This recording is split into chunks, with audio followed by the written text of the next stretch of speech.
لا تدرون أيهم أقرب لكم نفعا۔ محترم صدر مرکز دارالدین فضیلت الشیخ دکتور سعید احمد عمری مدنی حفظہ اللہ، ذمہ داران مرکز، اساتذہ اور معلمات، طالبات، معزز مہمان اور پردہ نشین خواتین،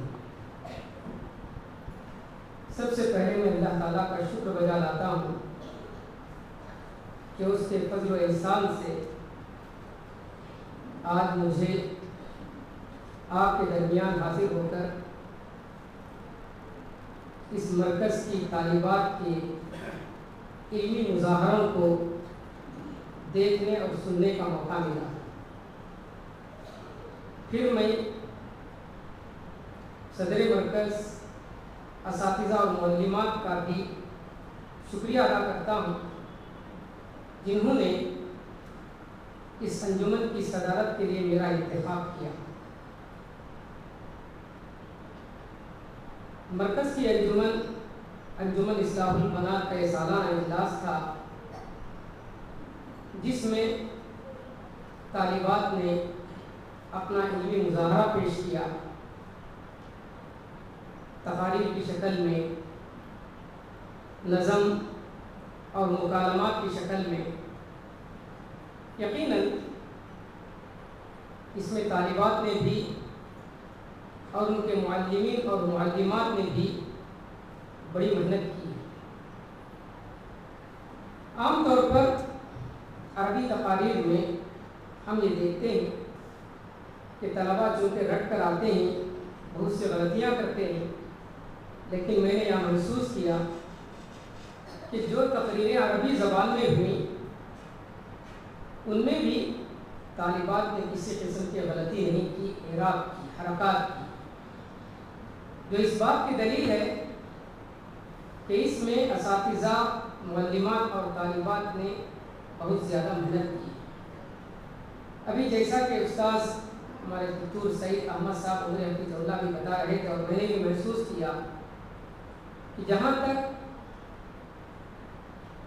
تیلگو کی تقریریں تھیں، زبان تو میں نہیں سمجھتا لیکن اس سے سلاست محسوس ہو رہی تھی، انداز فکری تھا، ایسے معلوم ہو رہا تھا کہ طالبات تیلگو زبان میں قدرت رکھتی ہیں اور تیلگو زبان وہ بولتی بھی ہیں اور سمجھتی بھی ہیں۔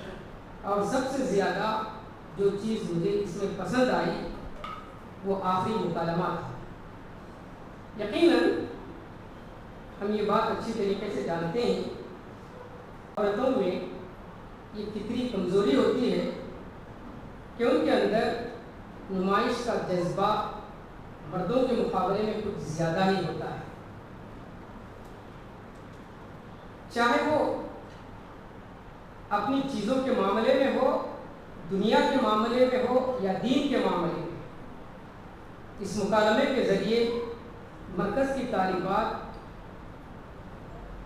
ہماری خواتین کو اور ہم سب کو یہ پیغام دے رہی تھی کہ ہمیں چاہیے کہ دین کا ہر کام اللہ کی رضا کے لیے کریں، اللہ کی خوشنودی حاصل کرنے کے لیے کریں، ریاکاری کے جذبات سے اپنے آپ کو اور اپنے اعمال کو بچائیں۔ تو یہ انجمن یقیناً بڑی کامیاب انجمن تھی۔ اس موقع پر میں انجمن کے ذمہ داروں کو اور اس میں شریک ساری طالبات کو مبارکبادی دیتا ہوں اور اللہ تعالیٰ سے دعا کرتا ہوں کہ اللہ تعالیٰ ان طالبات کو مستقبل میں قوم کی رہبر اور قوم کی رہنما بنائے اور ان کے ذریعے قوم و ملت کو فائدہ پہنچائے، آمین۔ اس موقع پر میں کچھ باتیں طالبات کے تعلق سے، کچھ باتیں خواتین کے تعلق سے اور کچھ باتیں ذمہ داروں کے تعلق سے مختصر طور پر بیان کرنا مناسب سمجھتا ہوں۔ عزیز طالبات، آپ یہاں پر دینی تعلیم حاصل کرنے کے لیے جمع ہوئی۔ اسلاف کرام یہ کہا کرتے تھے لا ينال العلم براحة الجسم یہ علم تن آسانی کے ساتھ بغیر محنت اور مشقت کے حاصل نہیں ہو سکتا۔ علم چاہے کوئی بھی ہو، حاصل کرنے کے لیے محنت اور مشقت ضروری ہے۔ بغیر محنت کے اس دنیا میں کوئی بھی شخص علم کے اعلیٰ مقام پر پہنچ نہیں سکتا۔ اگر ہم علم کے اعلیٰ مقام پر پہنچنا چاہتے ہیں تو ہمارے لیے ضروری ہے کہ ہم اس علم کے لیے جد و جہد کریں، محنت کریں۔ ہم اپنے اسلاف کرام کی اگر تاریخ کا مطالعہ کریں، سینکڑوں مثالیں ہمیں ملیں گی۔ ایک مثال میں دوں گا، آپ اندازہ لگائیں کہ ہمارے اسلاف کرام علم حاصل کرنے کے لیے کس قدر مشقت برداشت کیا کرتے تھے اور کس قدر محنت کیا کرتے تھے۔ امام ابن القاسم رحمۃ اللہ علیہ مصر کے رہنے والے تھے، 17 سال کی عمر ہے، شادی ہو چکی ہے۔ شادی کے بعد دینی علم حاصل کرنے کا شوق پیدا ہوا، اور جب علم حاصل کرنے کے لیے اپنے وطن مصر سے نکلے، مدینہ روانہ ہونے لگے، امام مالک رحمۃ اللہ علیہ کے پاس علم حاصل کرنے کے لیے بی بی حامدہ تھی۔ ایسے وقت میں اپنی بیوی سے کہتے ہیں کہ میں علم حاصل کرنے کے لیے مدینہ جا رہا ہوں، امام مالک رحمۃ اللہ علیہ کے پاس، معلوم نہیں کہ میں کب واپس لوٹوں گا، اس لیے میں تمہیں اختیار دیتا ہوں، چاہو تو تم میری زوجیت میں رہو، یا تو میں تمہیں طلاق دے دیتا ہوں، تم کسی اور سے شادی کرو۔ وفا شعار بیوی نے اپنے شوہر کو اجازت دے دی کہ جاؤ تم علم حاصل کر کے آؤ، چاہے کتنی بھی مدت گزر جائے میں تمہارا انتظار کروں۔ امام ابن القاسم رحمۃ اللہ علیہ مصر سے مدینہ پہنچے، سال 2 سال نہیں، پورے 15 سال تک اپنی بیوی سے جدا رہ کر مدینہ میں امام مالک رحمۃ اللہ علیہ کے پاس علم حاصل کرتے رہے۔ 15 سال کا عرصہ گزر گیا۔ 15 سال کے بعد مصر سے ایک نوجوان آتا ہے اور امام مالک رحمۃ اللہ علیہ کی مجلس میں آ کر پوچھتا ہے کہ تم میں سے ابن القاسم نامی کوئی شخص ہے؟ سارے طلباء ابن القاسم رحمۃ اللہ علیہ کی طرف اشارہ کرتے ہیں تو یہ نوجوان گلے ملتا ہے۔ ابن القاسم رحمۃ اللہ علیہ کہتے ہیں میں اس بچے کی شباہت کو دیکھ کر سمجھ گیا کہ میرا بیٹا ہے، جو میرے جدا ہونے کے بعد پیدا ہوا تھا۔ یہ ہمارے اسلاف کرام کا کارنامہ تھا۔ علم کے خاطر وہ اپنی بیوی بچوں کو قربان کر کے علم حاصل کیا کرتے تھے۔ ایسی سینکڑوں مثالیں ہمیں تاریخ میں ملیں گی۔ یہ ایک مثال ہے، اس طرح کی قربانیاں دینے کی وجہ سے آج ہم ان اسلاف کرام کا نام اچھے الفاظ میں، اچھے لفظوں میں ہم ان کا نام لیتے ہیں۔ اگر ہم کو بھی ان کی طرح بننا ہے تو ایسی محنت ہمیں بھی کرنی پڑے گی، تبھی چل کر اس دنیا میں ہمارا ایک مقام ہوگا، ہم قوم اور ملت کو فائدہ پہنچا سکیں گے۔ ہمارے اسلاف کرام نے علم کی جو خدمت کی، عقل حیران رہ جاتی ہے۔ زاد المعاد آپ نے نام سنا ہوگا، علامہ ابن قیم رحمۃ اللہ علیہ کی سیرت میں سب سے مایہ ناز کتاب ہے زاد المعاد۔ 4 جلدوں میں انہوں نے کتاب لکھی۔ یہ کتاب انہوں نے کہاں لکھی؟ سفر کے دوران اونٹ کی پیٹھ پر سفر کرتے ہوئے علامہ ابن قیم رحمۃ اللہ علیہ نے یہ کتاب لکھی زاد المعاد۔ آج ہر طالب علم جو دینی تعلیم حاصل کر رہا ہو وہ زاد المعاد کو جانتا ہے۔ یہ کتاب انہوں نے سفر کے دوران لکھی۔ المبسوط فقہ میں ایک بہت بڑی کتاب ہے، المبسوط نامی کئی جلدوں پر مشتمل ہے۔ امام سرخسی رحمۃ اللہ علیہ نے یہ کتاب قید خانے میں لکھی، جیل میں انہوں نے یہ کتاب لکھی۔ اسی ہندوستان کے ایک بڑے عالم مولانا ابوالکلام آزاد رحمۃ اللہ علیہ جو اپنے بارے میں کہتے ہیں کہ میری زندگی کا ہر 7واں دن قید خانے میں گزرا ہے، ہر 7واں دن میرا قید خانے میں گزرا ہے۔ اس قدر ان کو قید خانے میں جانا پڑتا تھا ملک کی آزادی کے لیے۔ انہوں نے قید خانے میں اپنی تفسیر ترجمان القرآن مکمل لکھی، لیکن دشمنوں نے اس کو جلا دیا۔ دوبارہ جب لکھنا شروع کیے تو صرف 18 پارے لکھ سکے، مکمل نہیں کر سکے، انتقال ہو گیا۔ اسی طریقے سے مولانا ابوالکلام آزاد کی مشہور کتاب غبار خاطر جو خطوط کا مجموعہ ہے، یہ سارے خطوط مولانا ابوالکلام آزاد رحمۃ اللہ علیہ نے قید خانے میں ترتیب کیے۔ یہ علم سے ہمارے اسلاف کرام کا شغف تھا، دلچسپی تھی کہ وہ قید خانے میں بیٹھ کر سفر میں اپنے سواری کی پیٹھ پر بیٹھ کر مطالعہ کرتے تھے، کتابیں تصنیف کرتے تھے۔ اتنی مشقتیں تو آج ہم کو تعلیم حاصل کرنے کے لیے برداشت کرنی نہیں پڑتی۔ ہمارے پاس اچھی سی بلڈنگیں ہیں، آرام دہ کمرے ہیں، ہمارے لیے ہر طرح کی سہولتیں، ان تمام کے باوجود اگر ہم اپنا جائزہ لیں تو یقیناً ہم اپنے اندر بہت کچھ نقائص اور کمزوریاں پاتے ہیں۔ ہمیں ان تمام چیزوں کو دور کرتے ہوئے علم کے لیے جد و جہد اور محنت کرنے کی ضرورت ہے۔ بعض طالبات جو آخری کلاسوں میں ہیں انہیں میں چند مشورے دینا مناسب سمجھتا ہوں۔ یہ بات ہم اپنے ذہن میں رکھیں، خصوصاً طالبات۔ عورتوں کا میدان گھر اور معاشرہ ہے۔ مردوں کے مقابلے میں اسلام نے عورتوں کا میدان محدود کر دیا۔ وقرن فی بیوتکن، عورتوں کا میدان اپنا گھر ہے، اپنے گھر کی چار دیواری یا پھر اپنا معاشرہ۔ ہم جب یہاں پر تعلیم حاصل کر رہے ہیں تو ہمیں اپنے اس میدان کو مد نظر رکھ کر بننے کی کوشش کرنا ہے۔ کہیں ایسا نہ ہو کہ ہم بڑی بڑی کتابیں پڑھتے رہیں اور یہاں سے فارغ ہونے کے بعد ہم قوم کو کچھ نہ دے سکیں۔ ہم جس میدان میں کام کرنے کے لیے جا رہے ہیں اسی میدان کو سامنے رکھ کر تیاری کرنا ہوگا، تبھی چل کر ہم اپنی قوم کو یا اپنے معاشرے کو، اپنے خاندان کو فائدہ پہنچا سکتے ہیں۔ اکثر میں نے دیکھا ہے کہ بہت ساری طالبات جو بڑے بڑے اداروں میں تعلیم حاصل کرتے ہیں، اچھے نمبرات سے تعلیم حاصل کرتے ہیں، لیکن اس کے باوجود وہ معاشرے کو کچھ دے نہیں پاتی ہے۔ اس کی وجہ یہی کہ وہ جب تک مدارس میں یا جامعات میں تعلیم حاصل کرتی ہیں اس وقت ان کے پیش نظر اپنا معاشرہ نہیں ہوتا، بڑی بڑی کتابوں کا مطالعہ کرتے ہیں، جس کی وجہ سے اپنے معاشرے کو دینے کے لیے ان کے پاس کوئی چیز نہیں ہوتی۔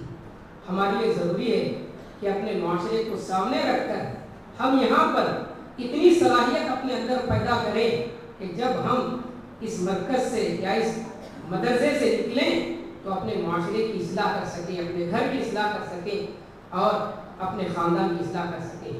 اس سلسلے میں چند بنیادی کتابوں کی طرف توجہ دلانا میں مناسب سمجھتا ہوں۔ تفاسیر میں آپ کے پاس بہت ساری کتابیں ہوں گی، لیکن ایک طالبہ کے لیے میں سمجھتا ہوں کہ اردو زبان میں چھوٹی سی جو تفسیر ہے احسن البیان، اور اسی طریقے سے مولانا عبدالرحمن کیلانی جو پاکستان کے ہیں، ان کی تفسیر تیسیر القرآن، ایک تیسیر الرحمن ہے ڈاکٹر لقمان سلفی کی، ایک تیسیر القرآن ہے جو 4 جلدوں میں۔ یہ 2 کتابیں تفسیر میں اگر ہم مطالعہ کریں، ان کا مطالعہ کریں تو یہ ہمارے لیے کافی ہے۔ احادیث میں میں سمجھتا ہوں کہ ہر طالبہ کے پاس ریاض الصالحین کا نسخہ ہونا چاہیے، تاکہ اس کے ذریعے وہ اپنے معاشرے میں، اپنے خاندان میں، اپنے گھر میں درس حدیث کا سلسلہ جاری رکھ سکے۔ یہ ایک بہترین کتاب ہے ریاض الصالحین، اس کا مطالعہ کرنا اور اس کو ذات راہ کے طور پر اپنے ساتھ رکھنا یہ بہت ضروری ہے۔ اسی طریقے سے احادیث کی کتابوں میں اللؤلؤ والمرجان نامی ایک کتاب ہے جو بخاری اور مسلم کی کتاب احادیث کو اس میں یکجا کیا گیا، یہ بھی کتاب ہمارے لیے مناسب ہو سکتی ہے۔ اس کے علاوہ عقیدے میں عقیدۃ المؤمن جابر الجزائری کی کتاب اور پھر فتح المجید کا ترجمہ ہدایت المستفید، یہ بھی ہمارے لیے بہت اہم کتاب ہے۔ اس کتاب کو ہم پڑھیں، خصوصاً یہ جو دوسری کتاب ہے فتح المجید جس کا ترجمہ ہدایت المستفید کے نام سے ہو چکا ہے اور ہندوستان میں بھی یہ کتاب دستیاب ہے، اس میں عقیدے کے سارے مباحث آ گئے ہیں۔ اگر ہم اس کتاب کو اچھی طریقے سے پڑھیں تو ہم کو اپنے معاشرے میں عقائد کے اعتبار سے جو بھی بگاڑ ہے اس بگاڑ کو دور کرنے کی ہمارے اندر ایک صلاحیت پیدا ہوگی۔ اس کتاب کا ہم مطالعہ ضرور کریں۔ اس کے علاوہ ایک طالبہ کے اندر جو جب یہاں سے وہ فارغ ہو تو اس کے اندر بولنے کی صلاحیت ہونی چاہیے. اس کے لیے خطبات کی جو کتابیں ہیں ان کتابوں کا مطالعہ بھی ایک طالبہ کے لیے بےحد ضروری ہے، جن میں اسلامی خطبات مولانا عبدالسلام مصطفی کی اور پھر ذات الخطیب جو ابھی ڈاکٹر محمد اسحاق زاہد کی شائع بھی ہے، اور اسی طریقے سے مولانا محمد عبدالرب گونڈوی کی کتاب مواعظ حسنہ. یہ معیاری کتابیں خطبات کے لحاظ سے اگر ہم ان کا مطالعہ کریں تو یقیناً بہت ساری معلومات معاشرے کی اصلاح کے لیے ہمیں ملے گی. اور سب سے اہم چیز ایک طالبہ کے لیے مسائل سے واقفیت. بہت سارے مسائل ایسے ہیں جن کو ہم کتابوں میں اگر پڑھنا چاہیں تو بہت سارا وقت لگ سکتا ہے. ان مسائل کے لیے فتاوی کی جو کتابیں ہیں، ان فتاوی کی کتابوں کا مطالعہ بےحد مفید ہوگا. خصوصاً عورتوں کے لیے فتاوی برائے خواتین کے نام سے ضخیم کتاب شائع ہوئی. فتاوی برائے خواتین سعودیہ سے ہندوستان میں بھی کتاب میسر ہے. اس کتاب کا مطالعہ کریں. اور پھر فتاوی ارکان اسلام جو کہ 5 ہیں، ان سے متعلق صالح عثیمین کے سارے فتاوی اس میں جمع کر دیے گئے ہیں. اس میں بھی ہم کو بہت ساری معلومات ملے گی جن کے ذریعے ہم اپنے معاشرے کی خواتین کی اصلاح کر سکتے ہیں. اس کے علاوہ مولانا محمد اقبال کیلانی کی کتابوں کا سیٹ یہ بھی بہت مفید ہے. احادیث کی روشنی میں ایک ہر مسئلے کا حل ہم کو ان کتابوں میں مل جائے گا. اس کے علاوہ فقہ الحدیث نامی کتاب بھی ہے.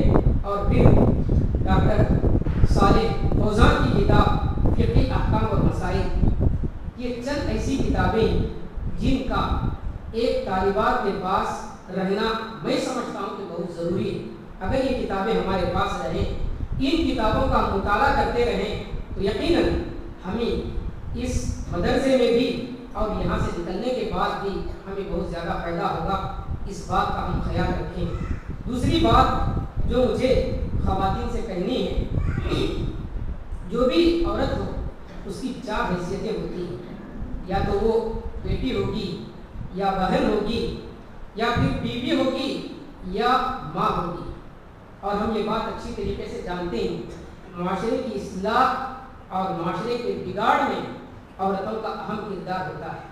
اللہ کے رسول صلی اللہ علیہ وسلم نے فرمایا خیر متاع الدنیا المرأة الصالحہ، کہ دنیا کی چیزوں میں اگر سب سے بہترین اگر کوئی چیز ہے تو نیک خاتون. نیک خاتون دنیا کا سب سے قیمتی سرمایہ ہے. اور یہ اللہ کے رسول صلی اللہ علیہ وسلم نے فرمایا. اور اگر یہی عورت بگڑ جائے تو اللہ کے رسول نے فرمایا ما ترکت بعدی فتنة اضر علی الرجال من النساء، کہ میں نے اپنے بعد مردوں کے لیے عورت سے بڑا کوئی فتنہ اس دنیا میں نہیں چھوڑا. عورت اگر بن جائے تو دنیا سنوار سکتی ہے، اور اگر عورت بگڑ جائے تو ساری دنیا کو برباد کر دیتی. اس لیے عورت کا سدھرنا اور سنبھلنا اور ایک مسلم عورت کو اسلامی تعلیمات کی روشنی میں اپنی زندگی بنانا یہ بےحد ضروری ہے. اگر آپ بیٹی ہیں تو بیٹی ہونے کی حیثیت سے ہمارے لیے حضرت شعیب علیہ السلام کی بیٹیوں میں بڑا اسوہ و نمونہ. شعیب علیہ السلام کی بیٹیوں کی ہم زندگی پڑھیں. حضرت موسیٰ علیہ السلام جب مصر سے نکل کر مدین پہنچے، آپ نے ایک پانی کے چشمے پر دیکھا کہ لوگوں کی بھیڑ جمع ہے. ولما توجہ تلقاء مدین، تو انہوں نے وہاں پر ووجد من دونہم امرأتین تذودان، پانی کے چشمے پر بہت سارے لوگوں کو دیکھا جو اپنے اپنے جانوروں کو پانی پلا رہے ہیں. تو آپ نے 2 عورتوں کو دیکھا من دونہم امرأتین تذودان، جو دور کھڑی ہوئی ہیں. یہ عفت اور عصمت کی حفاظت حضرت شعیب علیہ السلام نے اپنی بیٹیوں کو سکھلائی تھی. اور جب حضرت موسیٰ علیہ السلام آگے بڑھ کر ان کی مدد کرتے ہیں، ان کا ہاتھ بٹاتے ہیں اور ان کے جانوروں کو سیراب کرتے ہیں، یہ اور یہ بچیاں اپنے باپ شعیب علیہ السلام کے پاس جا کر حضرت موسیٰ علیہ السلام کی تعریف کرتے ہیں. تو حضرت شعیب علیہ السلام انہیں اپنے پاس طلب کرتے ہیں. طلب کرنے کے لیے یا اپنے ساتھ لے جانے کے لیے جب حضرت شعیب علیہ السلام کی بیٹی آئی تو قرآن مجید اس کا نقشہ یوں کھینچتا ہے فجاءت احداهما تمشي على استحياء، شرماتے ہوئے ایک لڑکی شعیب علیہ السلام کی ایک بیٹی حضرت موسیٰ علیہ السلام کے پاس آئی اور ان سے اپنے باپ کا مدعا سنایا اور کہا کہ میرے والد تمہیں بلا رہے ہیں۔ تو یہ عفت اور عصمت کی حفاظت ہر مومن عورت کی اور ہر اسلامی بیٹی کی ہونی چاہیے۔ حضرت شعیب علیہ السلام کی بیٹیوں کی یہ سیرت ہمیں سبق دیتی ہے کہ ہر مسلم بیٹی کی، ہر مسلمان بیٹی کی یہ خواہش ہونی چاہیے کہ وہ اپنی عفت اور عصمت کی حفاظت کرے۔ اگر ہم بہن ہیں تو ہمارے لیے عمران علیہ السلام کی بہن، عمران کی بہن اور موسیٰ علیہ السلام کی بہن میں بہترین اسوہ و نمونہ ہے۔ عمران کی بہن یعنی مریم علیہ السلام، حضرت مریم علیہ السلام پاک دامنی میں اپنی مثال آپ تھیں۔ قرآن مجید نے جگہ جگہ حضرت مریم علیہ السلام کا تذکرہ ان کی پاک دامنی کے حوالے سے کیا ہے۔ ومریم ابنت عمران التی احسنت فرجها، پاک دامن عورت تھی۔ جب اللہ تعالیٰ کے حکم سے بغیر شادی کے اللہ تعالیٰ نے انہیں اولاد عطا کی، عیسیٰ علیہ السلام پیدا ہوئے، اپنے اس بچے کو لے کر حضرت مریم علیہ السلام اپنے قبیلے میں، اپنے شہر میں، اپنے وطن میں پہنچی تو لوگ کہنے لگے ما کان یا اخت ہارون ما کان ابوک امرأ سوء وما کانت امک بغیہ، اے ہارون کی بہن، نہ تو تمہارے باپ بدکار تھے اور نہ تمہاری ماں زانیہ تھی، تم نے کیا کام کیا؟ حضرت مریم علیہ السلام کی پاک دامنی پر قوم کے لوگ شک کرنے لگے۔ وہ یہ سمجھ بیٹھے کہ مریم علیہ السلام نے کسی کے ساتھ بدکاری کی۔ حضرت مریم علیہ السلام کی پاک دامنی کو ثابت کرنے کے لیے اللہ تعالیٰ نے اس دودھ پیتے بچے ان کے بیٹے عیسیٰ علیہ السلام کو قوت گویائی عطا کی، اور حضرت عیسیٰ علیہ السلام نے اپنی ماں کی پاک دامنی لوگوں کے سامنے واضح کی۔ غرض حضرت مریم علیہ السلام کی زندگی ہم بہنوں کے لیے، ہماری بہنوں کے لیے یہ پیغام دیتی ہے کہ ہم اگر کسی کے بہن ہیں تو ہمیں چاہیے کہ اپنی عفت کی، عصمت کی حفاظت کریں، اور جس طریقے سے موسیٰ علیہ السلام کی بہن نے موسیٰ علیہ السلام کی فرعون کے دربار میں پہنچ کر حفاظت کی، ویسے ہی اپنے بھائیوں کی حفاظت کا خیال رکھیں۔ جب فرعون نے بنی اسرائیلیوں کو، بنی اسرائیل کے بچوں کو قتل کرنے کا حکم دیا تو اس وقت حضرت موسیٰ علیہ السلام پیدا ہوئے۔ حضرت موسیٰ علیہ السلام کی والدہ کو ڈر لاحق ہوا تو اللہ تعالیٰ نے حضرت موسیٰ علیہ السلام کی والدہ سے کہا کہ فَإِذَا خِفْتِ عَلَيْهِ فَأَلْقِهِ فِي الْيَمِّ، اگر تمہیں اپنے بچے کے سلسلے میں ڈر ہے تو اس کو سمندر میں پھینک، ہم اس کی حفاظت کریں گے یہاں رات کو لے اور پھر اس کو تمہاری طرف واپس لوٹائیں گے۔ اللہ کے حکم سے حضرت موسیٰ علیہ السلام کی والدہ نے اپنے دودھ پیتے بچے کو سمندر کے موجوں کے حوالے کر دیا، سمندر میں پھینک دیا، اور پھر موسیٰ علیہ السلام کی بہن سے کہتے ہیں وقالت لأخته قصي فبصرت به عن جنب وهم لا يشعرون، کہ جاؤ، موسیٰ علیہ السلام کی بہن سے کہتے ہیں کہ جاؤ، جا کر دیکھو کہ موسیٰ علیہ السلام کا کیا حال ہے، موسیٰ علیہ السلام کو واپس لانے کی تدبیر کرو۔ موسیٰ علیہ السلام کی بہن فرعون کے دربار میں پہنچتی ہیں اور پھر اپنے بھائی کو واپس لانے میں کامیاب ہوتی ہیں۔ یہ واقعہ ہم سبھی جانتے ہیں، اور اگر ہم بیوی ہیں تو بے شمار مثالیں ایسی مثالی بیویوں کی اسلامی تاریخ میں ہمیں ملتی ہیں جنہوں نے اپنے شوہر کی زندگیوں کو بدل دیا۔ اکرامہ بن ابی جہل اسلام کے دشمنوں میں سے کوئی معمولی دشمن نہیں تھے۔ آپ نے ابو جہل کا نام سنا ہوگا۔ ابو جہل جیسے دشمن تھے ویسے خطرناک دشمن ان کے بیٹے اکرامہ بھی تھے۔ مکہ جب فتح ہوا تو اللہ کے رسول صلی اللہ علیہ وسلم نے سارے دشمنوں کو معاف فرما دیا، لیکن آپ نے کہا، 9 آدمیوں کا نام لے کر آپ نے کہا کہ اگر یہ کعبۃ اللہ کے دروازے، کعبۃ اللہ کے پردے سے بھی لٹک رہے ہوں تو ان کو قتل کر دیا جائے۔ ان میں سے اکرامہ بن ابی جہل بھی۔ اکرامہ بن ابی جہل کو جب یہ بات معلوم ہوئی کہ اللہ کے رسول نے ان کے قتل کا فرمان صادر کیا تو بھاگ کھڑے ہوئے۔ ان کی بیوی ام جمیل رضی اللہ تعالی عنہا جو اسلام لا چکی تھی، اللہ کے رسول صلی اللہ علیہ وسلم کی خدمت میں حاضر ہو کر کہتے ہیں کہ اللہ کے رسول میرے شوہر اکرامہ کو آپ امان دیجیے، ان کے بارے میں آپ نے قتل کا جو فیصلہ صادر کر دیا اس کو واپس لے لیجیے۔ اللہ کے رسول نے کہا کہ جاؤ میں نے اسے امان دے دیا، قتل کرنے کا جو فیصلہ میں نے صادر کر دیا تھا میں اس کو واپس لے لیا۔ ام جمیل رضی اللہ تعالیٰ عنہ اپنے شوہر کو ڈھونڈتے ہوئے جاتی ہیں۔ ام جمیل اپنے شوہر اکرمہ کو سمندر کے کنارے پاتے ہیں، سمندر میں کشتی میں سوار ہونے والے تھے۔ اکرمہ کو خطاب کر کے کہتی ہیں کہ میں نے اللہ کے رسول صلی اللہ علیہ وسلم سے تمہارے لیے امان حاصل کر لیا، اور اگر تم اسلام قبول کر لو گے تو میں تمہاری بیوی بن کر تمہارے ساتھ رہوں گی، ورنہ میرے اور تمہارے درمیان رشتہ زوجیت یہیں پر ختم ہو جاتا ہے، میں تمہاری بیوی بن کر تمہارے ساتھ زندگی گزار نہیں سکتی۔ اکرمہ بن ابی جہل پر ان کی بیوی ام جمیل کی بات اثر کر گئی، وہ اپنی بیوی کے ساتھ اللہ کے رسول صلی اللہ علیہ وسلم کی خدمت میں حاضر ہو کر اسلام قبول کرتی ہیں۔ یہ اکرمہ پر اللہ کے رسول کے دشمن اللہ کے رسول سے انہوں نے کتنی مرتبہ دین کی بات توحید کی بات سنی نہیں ہوگی، لیکن نبی کریم صلی اللہ علیہ وسلم کی بات ان پر اثر نہیں کر گئی۔ ان کی بیوی کی یہ چند باتیں، چند منٹ کی یہ باتیں ان کی دنیا بدل دی، اور بعد میں اکرمہ بن ابی جہل اسلام کے سپہ سالار بنے۔ اسلام کے لیے انہوں نے بڑی قربانیاں دی، اور ان کی وجہ سے اسلام کو بڑا فائدہ ہوا۔ یہ بیوی کا کمال ہے۔ اور اگر ہم ماں ہیں تو ہمارے لیے حضرت حاجرہ علیہ السلام کی زندگی میں بہترین اسوہ و نمونہ۔ حضرت حاجرہ نے جس طریقے سے اپنے دودھ پیتے بچے اسماعیل کی تربیت کی، عقل حیران رہ جاتی ہے۔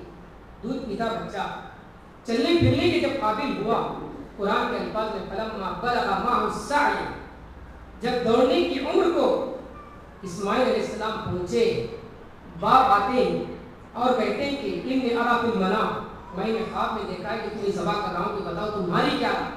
ایک چھوٹا سا بچہ کہتا ہے کہ افعل ما تؤمر، تمہیں جس بات کا حکم دیا گیا وہ کر گزریے، ستجدنی انشاءاللہ من الصابرین، اگر اللہ تعالیٰ چاہے تو آپ مجھے صبر کرنے والوں میں سے پاؤ گے۔ یہ کون سی چیز تھی؟ یہ ماں کی تربیت تھی۔ علامہ اقبال کو کہنا پڑا یہ فیضان نظر تھا یا کہ مکتب کی کرامت تھی، سکھائے کس نے اسماعیل کو آداب فرزند دی۔ تربیت ابراہیم علیہ السلام نے نہیں سکھلائی تھی۔ ابراہیم علیہ السلام کو اللہ تعالیٰ نے اس امتحان میں مبتلا کر دیا تھا کہ جیسے ہی حضرت اسماعیل علیہ السلام پیدا ہوئے، اللہ تعالیٰ نے حکم دیا کہ اپنے اس دودھ پیتے بچے اور اپنی بیوی حاجرہ کو بیابان میں چھوڑا، بیابان میں چھوڑ دیے تھے، اور جب دوبارہ واپس آئے تو اپنے بچوں کو ذبح کرنے کے اللہ کی راہ میں قربان کرنے کے لیے تیار ہو گئے۔ تو یہ تربیت کرنے والی ماں تھی حضرت حاجرہ تھی۔ تو چار طبقے ہی میں سمجھتا ہوں یہاں پر ہوں گے، یا تو ہمارا تعلق بیٹی سے ہوگا، یا بہن سے ہوگا، یا بیوی سے ہوگا، یا تو ماں سے ہوگا۔ ہر ایک کے لیے اسلامی سیرت میں اسوہ نمونہ ہے۔ ہم اسلام کی ان خواتین کو اپنا اسوہ نمونہ بنائیں اور ان کی روشنی میں اپنی سیرت کو بنانے کی فکر کریں۔ ایک اور آخری بات جو مجھے تمام یہاں پر لوگ موجود ہیں ان سے کہنا ہے وہ یہ کہ آج ہمارے معاشرے میں جس طریقے سے عورت کو معیوب سمجھا جاتا ہے وہ ہم سب اچھی طریقے سے جانتے ہیں۔ جس طریقے سے عرب کے معاشرے میں عورتوں کو زندہ درگور کیا جاتا تھا، آج اگرچہ ہم اپنی بچیوں کو زندہ درگور نہیں کر سکتے، لیکن جو محبت ہم اپنے بچوں کو دیتے ہیں وہ محبت ہم اپنی بچیوں کو نہیں دیتے۔ یہ حقیقت ہے، یہ ہر کوئی اچھی طریقے سے اس کو سمجھتا ہے۔ 2 سے زائد 3-4 بیٹیاں اگر کسی کو ہو جائیں تو اس کی جو زندگی ہوگی، اس کی جو حالت ہوگی، میں سمجھتا ہوں وہی ہوگی جس کا ذکر قرآن مجید میں اللہ تعالیٰ نے فرمایا کہ وَإِذَا بُشِّرَ أَحَدُهُم بِالْأُنثىٰ ظَلَّ وَجْهُهُ مُسْوَدًّا وَهُوَ كَظِيمٌ، جب بھی کسی کو عرب کے معاشرے میں لڑکی کی بشارت دی جاتی تو اس کا چہرہ سیاہ ہو جاتا اور وہ لوگوں سے اپنا چہرہ چھپاتے بھی دیتا۔ ہم اپنے بیٹوں کا ذکر تو بڑے فخر کے ساتھ کرتے ہیں، لیکن جب بیٹیوں کا ذکر آتا ہے تو ہمارے چہرے پر ندامت اور شرمندگی کے آثار آتے ہیں۔ اگر ہم قرآن مجید اور احادیث کا مطالعہ کریں تو یہ بات معلوم ہوگی کہ بیٹوں کے مقابلے میں دنیا اور آخرت میں زیادہ فائدہ پہنچانے والے بیٹیاں ہیں۔ یہ میری اپنی بات نہیں، یہ اللہ کے رسول کی بات ہے۔ دنیا میں بھی اگر والدین کو زیادہ فائدہ پہنچانے والے ہیں، تو اللہ کے رسول صلی اللہ علیہ وسلم کی حدیث ہے، السلسلہ صحیحہ کی حدیث ہے، اللہ کے رسول صلی اللہ علیہ وسلم نے فرمایا کہ لا تکرہوا البنات فإنہن المونسات الغالیات، بیٹیوں کو حقیر مت سمجھو، فإنہن المونسات، یہ بے انتہا محبت کرنے والی، ماں باپ سے بے انتہا محبت کرنے والی۔ والدین جانتے ہیں اولاد میں بیٹی جتنا اپنے ماں باپ سے محبت کرتی ہے اتنا بیٹا نہیں کرتا ہے، یہ دنیا کی تاریخ بتاتی ہے۔ اور اس کو آج سے 1400 سال پہلے اللہ کے رسول نے بتا دیا کہ لا تکرہوا البنات فإنہن المونسات الغالیات، کہ ان کو حقیر مت سمجھو، یہ بہت ہی زیادہ اپنے ماں باپ سے محبت کرنے والی الغالیات، بڑی قیمتی ہیں اللہ تعالیٰ کی نظر میں۔ مردوں کے مقابلے میں، بیٹوں کے مقابلے میں لڑکیاں اللہ تعالیٰ کی نظر میں بڑی قیمتی ہیں۔ یہ تو دنیاوی فائدہ ہو، اخروی اعتبار سے اللہ کے رسول نے تین فائدے بتائے، اور ان میں سے کوئی فائدہ ایسا نہیں جس کا تعلق بیٹوں سے۔ پہلا فائدہ اللہ کے رسول صلی اللہ علیہ وسلم نے بیٹیوں کا یہ بتایا کہ من ابتلی من البنات بشیء فاحسن الیہن کن لہ سترا من النار، مسلم کی روایت ہے، اللہ کے رسول نے فرمایا کہ جس کو اللہ تعالیٰ بیٹیوں کے ذریعے آزمائے اور وہ اپنی بچیوں کی بہترین تعلیم اور تربیت کا انتظام کرے، کن لہ سترا من النار، یہ جہنم سے آڑ بن جائیں، جہنم میں داخل ہونے نہیں دیں گی، جہنم سے بچا لیں، جہنم سے حفاظت کر لیں، جہنم کے لیے آڑ بن جائیں۔ یہ پہلا فائدہ ہے لڑکیوں کا۔ بیٹوں کے بارے میں اللہ کے رسول نے کہیں یہ نہیں بتایا کہ جس کے 10 بیٹے ہوں تو اس کو جہنم سے بچا لیں۔ اللہ کے رسول نے بیٹیوں کے بارے میں یہ بشارت دی کہ جس کی چند بیٹیاں، احادیث میں صحابہ کرام نے جب اللہ کے رسول نے 3 بیٹیوں کے بارے میں فرمایا تو صحابہ کرام نے کہا کہ اللہ کے رسول اگر کسی کے پاس 2 بیٹیاں ہوں تو آپ نے فرمایا کہ کسی کے پاس 2 بیٹیاں ہوں تب بھی وہ اس بشارت کا مستحق ہے۔ راوی کہتے ہیں کہ اگر ہم ایک بیٹی کے بارے میں یہ سوال کرتے تو اللہ کے رسول ضرور ایک بیٹی کے سلسلے میں بھی یہ بشارت سناتے ہیں۔ تو بیٹی کی سب سے پہلی بشارت یا سب سے پہلا فائدہ قیامت کے دن یہ ہوگا کہ ہمیں جہنم سے بچانے کا ذریعہ بنے، اور دوسرا فائدہ یہ ہوگا کہ ہمیں جنت میں لے جائیں۔ اللہ کے رسول نے فرمایا من کن لہ ثلاث بنات یؤویہن ویرحمہن ویکفلہن وجبت لہ الجنہ، جس کے پاس 3 بیٹیاں وہ ان کا اچھی طریقے سے دیکھ بھال، ان کی اچھی طریقے سے دیکھ بھال کرے، ان کے ساتھ رحمت و شفقت کا معاملہ کرے اور ان کی اچھی طریقے سے پرورش کرے تو اس کے لیے جنت واجب، وجبت لہ الجنہ، یہ دوسرا فائدہ ہے۔ اور تیسرا فائدہ اللہ کے رسول نے یہ بیان فرمایا، السلسلہ صحیحہ کی روایت ہے، امام البانی نے اس حدیث کو صحیح قرار دیا، من آل جاریتین حتی تبلغا جاء یوم القیامت انا وہو وضم اصابعہ، اللہ کے رسول نے فرمایا کہ جو شخص اپنی 2 بیٹیوں کی کفالت کرے، پرورش کرے، وہ یہاں تک کہ وہ بالغ ہو جائیں، بلوغت تک ان کی کفالت اور پرورش کرے، تو وہ قیامت کے دن اس حال میں آئے گا کہ میں اور وہ، اللہ کے رسول فرماتے ہیں کہ میں اور وہ دونوں جنت میں ایسے ہی ہیں، وہ اللہ کے رسول کے ساتھ جنت میں اس قدر قریب ہوگا، جنت میں نبی کریم صلی اللہ علیہ وسلم کی قربت، رفاقت اور صحبت حاصل ہوگی۔ یہ فوائد صرف لڑکیوں کے بتائے گئے، اگر اللہ تعالیٰ نے ہمیں لڑکیاں عطا کی ہیں تو ہم اسے حقیر نہ سمجھیں، انہیں معمولی نہ سمجھیں، یہ ہماری دنیا بھی بنائیں گی اور یہ ہماری آخرت بھی بنائیں گی، ہمیں جہنم سے بچا کر جنت میں لے جائیں گی، اور جنت میں ان کے ذریعے ہم نبی کریم صلی اللہ علیہ وسلم کی صحبت اور رفاقت کے مستحق ہوں گے۔ آپ کی صحبت دنیا میں کتنا بڑا اعزاز ہے، اگر جنت میں بھی نبی کریم صلی اللہ علیہ وسلم کی صحبت اور رفاقت نصیب ہو تو یقیناً ہم دنیا کے سب سے بڑے نصیب انسان ہوں گے۔ صحابہ کرام دعائیں کیا کرتے تھے کہ مجھے جنت میں نبی کریم صلی اللہ علیہ وسلم کی رفاقت اور صحبت نصیب، ان بچیوں کی تربیت کر کے، ان کی پرورش کر کے، ان کے اچھے رشتوں کا انتظام کر کے ہم جنت میں نبی کریم صلی اللہ علیہ وسلم کی صحبت اور رفاقت کے مستحق ہو سکتے ہیں۔ بس انہیں چند باتوں پر میں اپنی بات ختم کرتے ہوئے دوبارہ مرکز کے تمام ذمہ داروں کا، اساتذہ اور معلمات کا شکریہ ادا کرتا ہوں جنہوں نے اس موقع پر مجھے یاد کیا اور یہاں پر آ کر کچھ سننے اور سنانے کا موقع عطا فرمایا۔ اللہ تعالیٰ سے دعا ہے کہ اللہ تعالیٰ ہمیں دین کی خدمت کرنے قوم و ملت کو اپنے علم سے پیدا پہنچانے کے اللہ ہمیں توفیق عطا فرمائے. آمین. وآخر دعوانا الحمدللہ رب العالمین. السلام علیکم ورحمۃ اللہ وبرکاتہ. جزاک اللہ.